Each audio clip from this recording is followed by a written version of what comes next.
What's the story, Morning Glory? What's the word, Hummingbird? Thank you so much for clicking on my channel and for joining me for this review of The Real Housewives of Atlanta, Season 14, Episode 17, the season finale. So I'm going to start off with Sonya. Marlo comes over with her two nephews to have dinner at Sonya's house, and instantly Ross takes the boys to the back and he shows them how to change the oil of a car, how to change a tire, and I love that. I loved everything about this scene. The fact that, we have this positive African American male wanting to spend time with these two boys and just to bond with them, just to, do some guy things with them. I thought it was absolutely wonderful. And I really did appreciate Ross for doing that. And this is what Marlo's been wanting. She's been wanting, because she keeps talking about a village. It takes a village to raise a child. This is what she's been wanting from her friend group, some positive influences, spending time, helping spend time with her two nephews. This is what she's been wanting, and this is what Sonya and Ross were able to deliver to her, and I really did appreciate that.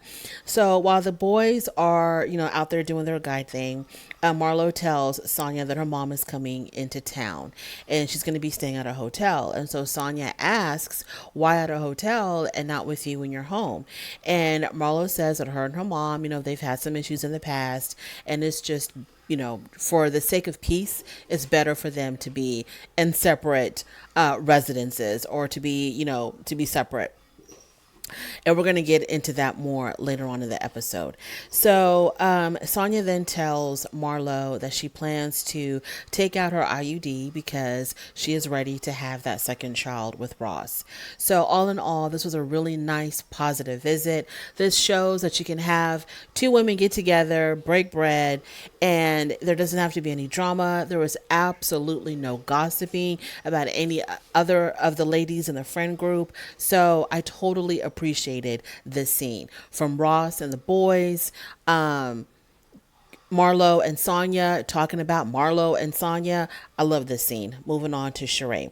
Okay, a lot of the stuff with Sheree was, making us think that, oh my God, her designs they're not all gonna come in on time. She only has 5. She needs 24, and the number kept on dwindling and dwindling and dwindling. So that was basically all that I'm gonna say about Sheree up until we get to the very end. So they're just trying to lead us astray, like they've been doing this whole entire season, making us think that everything was going to go one way with her show, but it went the other way. And I really didn't appreciate that, but I know they did it for the sake of drama, and they wanted to make sure that people tuned in and watched the final episode. Marlo, she meets up with her mom. So she goes to pick up her mom, I'm assuming either from the hotel or from the airport. She picks up her mom. She hasn't seen her mom in 3 years. And, her and her mom have a very tumultuous history. And the fact that they're still trying, that they're still attempting, to get things back on track with their relationship, kudos to them for that. So Marlo asks her mom, what happened to your teeth? And the mom said that she accidentally threw her teeth away. You would think that if anything at all that you would keep near and dear close to you, it would be your damn teeth. But I don't know what the hell happened, but her teeth, she accidentally threw them away. So Marlo gets her fashion sense and her love of clothes and fashion from her mom, because her mom was styling out. Her mom had it going on. I thought her mom was a beautiful lady. I liked how her mother was dressed. It was, it was cute, it was current, and it was appropriate for her age. So I loved her mom's fashion. So this whole thing about clothes, accessories, Marlo gets that all from her mom. So then they're having a conversation, and they're at some store or boutique. And this is where Marlo wants to start having a very serious conversation with her mom about their history. And Marlo says that she chose a public place because she wanted to keep things calm and under control, because if it was in private, it probably would have gotten out of hand. So they're having a conversation about their history. And so her mom has had issues with alcohol, and her mom has had issues with substance abuse as well. And this has really interfered with her mothering, her parenting, and the relationship between her and her kids. And so, but the mom says, look, I know that I've hurt y'all, and I'm sorry for all the stuff that I've done, but you've hurt me as well. Now, I kind of have an issue with like a parent telling a parent who's had a problematic relationship with their children. Whenever it's like, the problem started with the parent when the kids were really, really young, the problems, started with the parent. And whatever happened after that, the after effects of those issues, the parent wants to turn around and say, but you hurt me when you did this. But if the child did anything to hurt the parent, it's because of what the parent did way back in the day when the child was still young. So I kind of have an issue with that, but I'm not nobody's counselor or whatever, so it doesn't matter.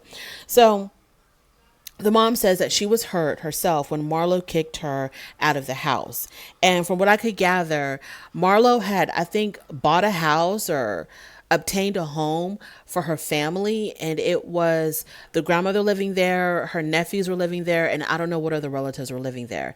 And it came to a point where things were so out of control in that house. I think Marlo said that there was drugs being sold from the house. There was a lot of fighting in the house. The grandmother, Marlo's mom, would disappear for days on end. I don't know who was watching the children. I don't know. But Marlo said that when she came to the home, it was so out of control. It was not a good environment for the kids that, yeah, she did have to have her mom leave the home. She did have to have her mom leave the premises. And so, I was like thinking to myself, okay, so grandma, you know the deal, the what's up, things were not going right for the kids. You were responsible for these children and maybe you were lacking in your responsibilities. So like what was wrong? Like, what did you want Marlo to do? Like what did you expect her to do, to keep you in there, to have this negative influence on the kids? I don't understand why the mom didn't see why Marlo had to do what she had to do.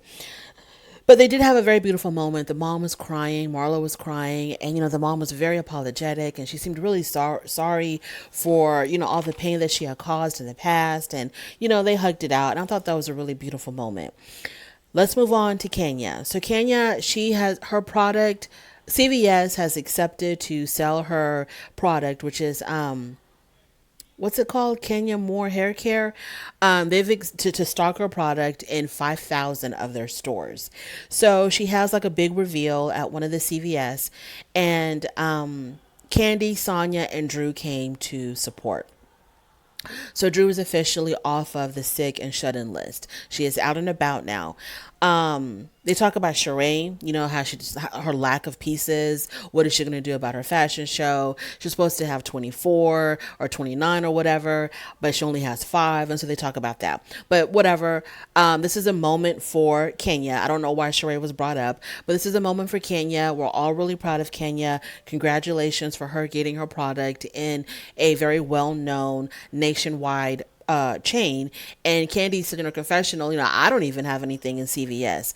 And Candy, I know that, you're successful and everything like that, but like, are we supposed to measure everybody else's success to you? Are you like the barometer of successes? Like, we have to compare everybody to you? I'm just asking.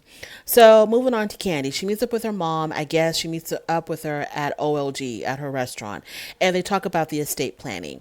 And we know Mama Joyce doesn't want Todd to have a damn thing, whether it's marital property or property that they each individually have before they got married. Mama Joyce does not want Todd to have a damn thing. She wants him to be, when Candy's gone, heaven forbid, she wants Todd to be alone, destitute, and away from Candy's money.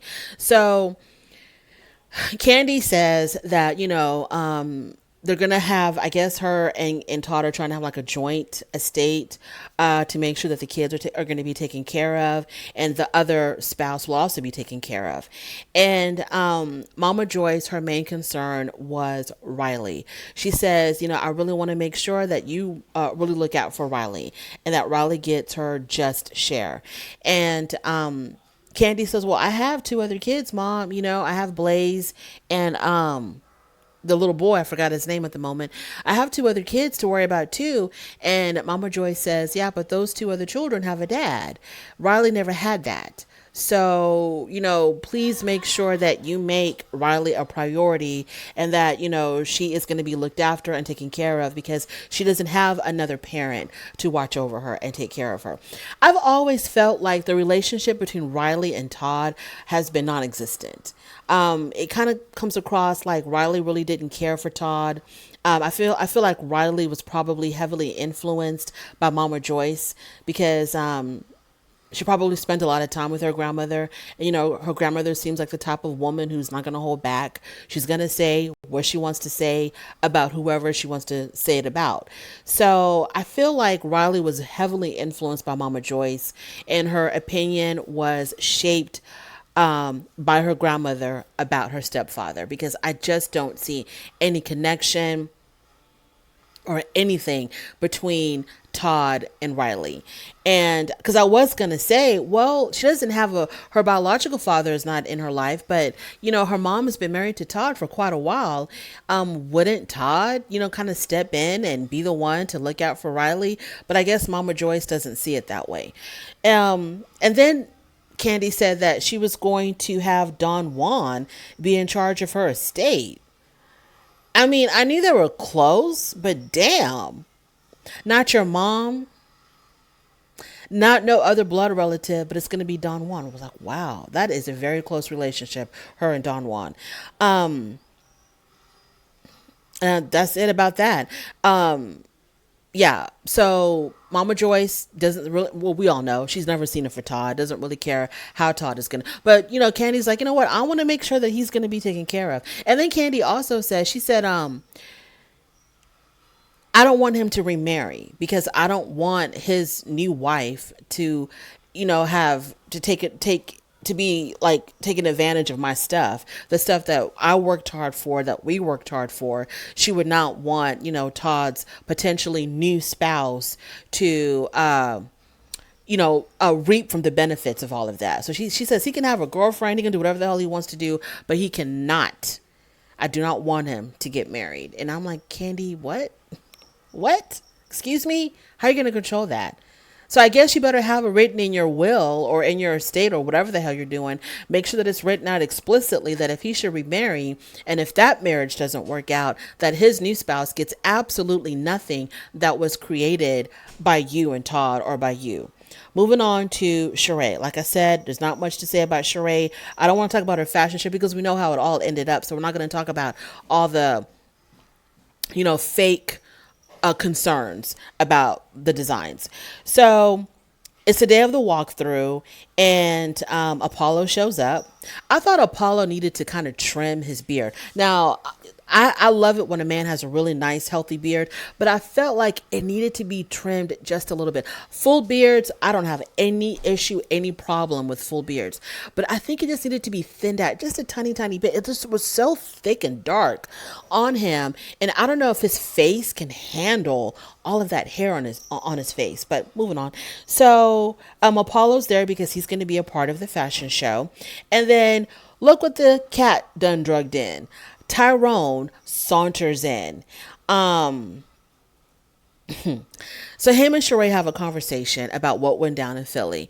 So Sheree was like, how could you just leave me stranded there when I was waiting for you? And he said that he didn't know that she was filming. And when he found out that the cameras were going to be there, it was going to be a violation of his probation. But Apollo says in his confessional that no, that wasn't true. You have, like, I don't know what he said. He tried to sound like a